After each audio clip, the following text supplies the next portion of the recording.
गौतम बुद्ध, जिन्हें सिद्धार्थ गौतम और भगवान बुद्ध के नाम से भी जाना जाता है, को बौद्ध धर्म का संस्थापक माना जाता है। उनके अनुयायियों को बौद्ध कहा जाता है। गौतम बुद्ध को आमतौर पर बुद्ध के रूप में भी जाना जाता है, जिसका अर्थ है एक प्रबुद्ध व्यक्ति जिसने निर्वाण की स्थिति प्राप्त करने के बाद दुख और अज्ञानता की स्थिति से मुक्ति प्राप्त कर ली है। गौतम बुद्ध का जन्म पूर्वी भारतीय उपमहाद्वीप के किनारे पर हिमालय की तलहटी के ठीक नीचे एक राज्य में हुआ था। भगवान बुद्ध का जन्म शाक्य वंश के प्रतिष्ठित परिवार में हुआ था।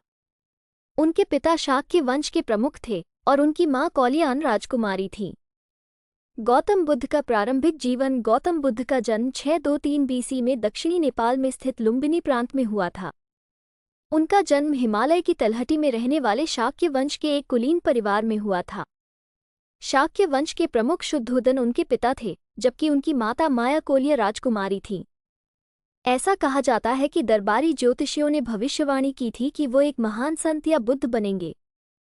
बुद्ध के पिता ने उन्हें बाहरी दुनिया और मानवीय पीड़ा से बचा लिया और बुद्ध हर उस विलासिता के साथ बड़े हुए जिसकी वे इच्छा कर सकते थे।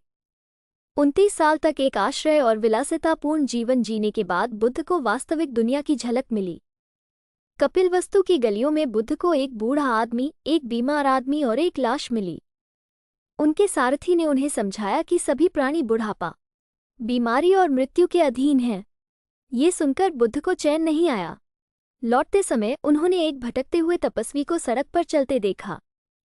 उसने समझ लिया कि वो तपस्वी बनकर इन सभी कष्टों को दूर कर सकता है और फिर दुख की समस्याओं के उत्तर की तलाश में अपना राज्य छोड़ने का फैसला किया। गौतम बुद्ध, जिन्हें सिद्धार्थ गौतम और भगवान बुद्ध के नाम से भी जाना जाता है, को बौद्ध धर्म का संस्थापक माना जाता है।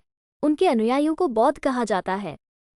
गौतम बुद्ध को आमतौर पर बुद्ध के रूप में भी जाना जाता है, जिसका अर्थ है एक प्रबुद्ध व्यक्ति जिसने निर्वाण की स्थिति प्राप्त करने के बाद दुख और अज्ञानता की स्थिति से मुक्ति प्राप्त कर ली है।